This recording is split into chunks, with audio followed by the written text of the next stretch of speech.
Hello guys, welcome to my mini blog. আজ husband আমার জন্য আলু টিকি বানাচ্ছে, তো তোমরা দেখতে থাকো। পুদিনা আর ধনে পাতার চাটনি বানানো হচ্ছে।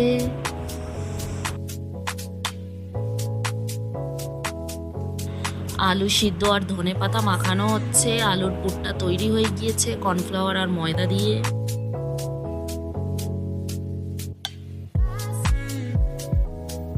ছোলাটা সিদ্ধ বসিয়ে দিল, পেঁয়াজ টমেটো সব বাটা হয়ে গিয়েছিল, বাট আমি দেখাতে পারলাম না যেহেতু আমি তখন স্নান করতে গিয়েছিলাম। का शेफ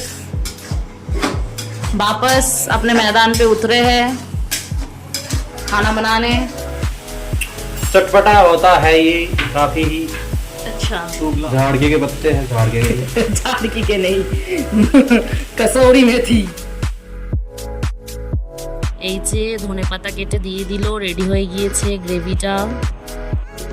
এইবার আলু টিক্কি ভাজা হবে। এই যে তৈরি হয়ে গেছে আমাদের আলু টিক্কি, তো প্লেট রেডি করা হচ্ছে। এই যে ছোলা, দই, পুদিনার চাটনি এগুলো আগে থেকে তো রেডি করা ছিল, সেগুলো দিয়েই রেডি করছে। তৈরি হয়ে গিয়েছে আমাদের আলু টিক্কি, দেখতেও খুব সুন্দর ছিল, খেতেও খুব সুন্দর ছিল। তো দেখা হবে পরবর্তী ব্লগে। Tata, bye bye.